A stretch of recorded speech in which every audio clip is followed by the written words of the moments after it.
So today I'll be reading some reviews I read of Jordan B. Peterson's 12 Steps for Life on Amazon. Here's a good one. 1 star. I'm conservative, but I still cannot make heads or tails of this bizarre book.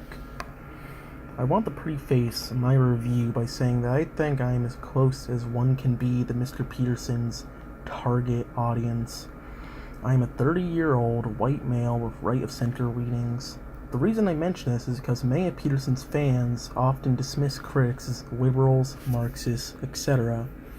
I am none of those things. I came to this book from what I had heard, expecting to grieve the author and to profit from his wisdom.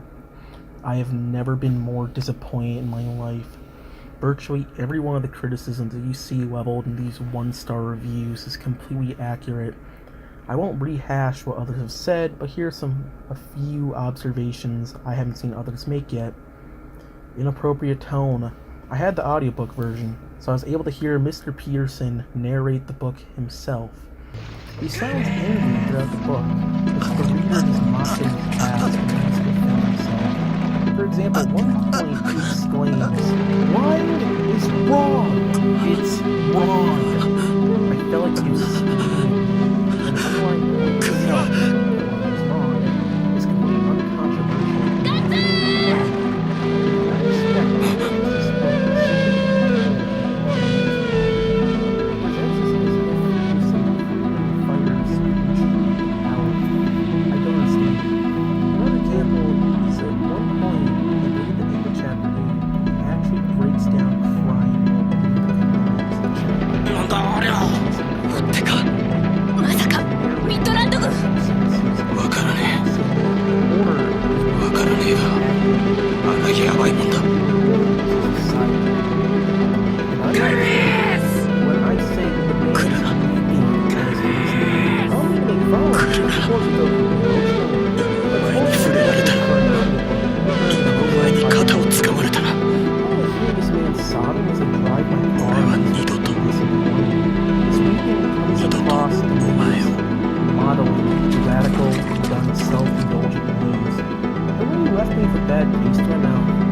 Boss keep incoherence as many other reviewers have stated. It's hard to make heads or tails out of most of what Mr. Peterson says in this book.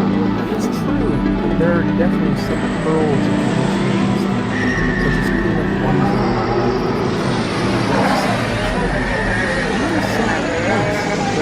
thing summed up in a very short book, perhaps even a few simple pages. For most of the book, Mr. Peterson indulges in rambling anecdotes, emotional outbursts, and his own particularly bizarre interpretation of the Bible. This brings us to my final point. Bizarre biblical references. There's no other way to put this. Mr. Peterson has a completely bizarre interpretation of the Bible. I say this as someone who's fairly well versed in the Bible. I'm fluent in biblical Hebrew and have been a Christian my entire life. But simply, what Mr. Peterson has done is take his own modern philosophy and retroactively superimpose it upon biblical stories. So now, the Bible seems to validate his hypothesis. For example, he takes the story of Cain and Abel and ultimately tries to connect it to the rise of Marxism in the 20th century. It is totally bizarre and ridiculous, and frankly, it's insulting to the ancient authors who wrote the book of the Bible. So in summary, the writing style and tone of the book makes it hard to follow and irritating the reader to listen to, and additionally the underlying points are fairly simple. Conventional wisdom that can be learned by much easier methods than wading through this book. And lastly, after hearing him cry at one point in the audiobook, I have grave concerns about Mr. Peterson's mental health. To anyone looking for insightful philosophy from a modern conservative perspective, look elsewhere. Okay, that was the first review. How about the next one? I really like Jordan Peterson from his YouTube videos, but this book is absolute slog.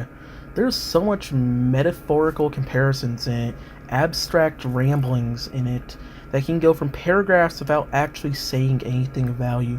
For example, in chapter 2 I read this paragraph and decided to put the book down in disgust. Order and chaos are not understood first, objectively, as things or objects then personified. That would only be the case if we perceived objective reality first, and then inferred intent and purpose. But this isn't how perception operates. Despite our preconceptions, perception of things as tools, for example, occur before or in concert with perception of things as objects. We see what things mean just as fast or faster. Then when we see what they are, perception of things as entity with personality also occur, or perception of things as things. This is particularly true of the actions of others, living others, but when we see non-living objective worlds as animated with purpose and intent, this is because of operational psychology called the hyperactive agency detector within us. We evolved over millennia with intensely social circumstances. This means the most significant element of our environment of origins were personalities, not things, objects, or situations. That paragraph is incredibly difficult to get through reading, and it's so useless. There's that chapter called Treat Yourself Like Someone You Are Responsible for Helping.